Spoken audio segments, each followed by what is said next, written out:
तरल ग्रह आविष्कार कले महाकाश विज्ञानी। तरल नरम अवस्था रही ग्रहरु आसुची पचा अंडा गंध। आसतु जानिबा एहार सर्वशेष खबर विषय। महाकाश विज्ञानी माने एक तरल ग्रह संधान रे पाइछंती। एहा एक स्थायी तरल अवस्था रही। पारंपरिक भाव में छोट एक्सोप्लानेट गुड़िक हाइड्रोजेन वायुमंडल सहित पथुरिया गैस थिबा ग्रह भावे वर्गीकृत कर जायथिला।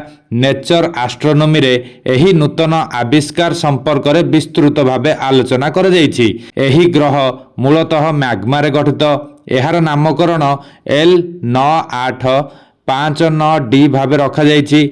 एहा पृथ्वी ठारू प्राय 35 आलोक वर्ष दूर रे अवस्थित। एही ग्रह को महाकाश रे स्थापित सबुठारु शक्तिशाली टेलीस्कोप जेम्स वेब टेलीस्कोप द्वारा चिन्हट कर जायथिला।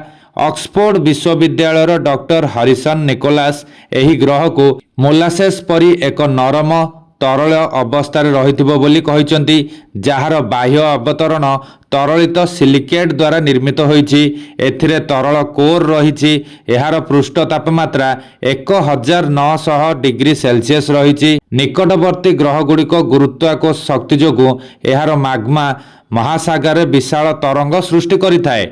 एहा पथुरिया ग्रह। एहार व्यासार्ध पृथ्वी अपेक्षा प्राय 1.63 गुण बड़ एवं विस्तृत प्राय 1.64 गुण।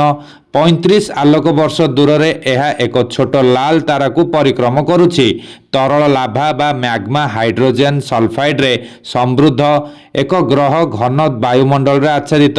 एहा पचा अंडा गंध उत्पन्न करुछि। एहा सौरमंडल बाहर थिबा एक ग्रह।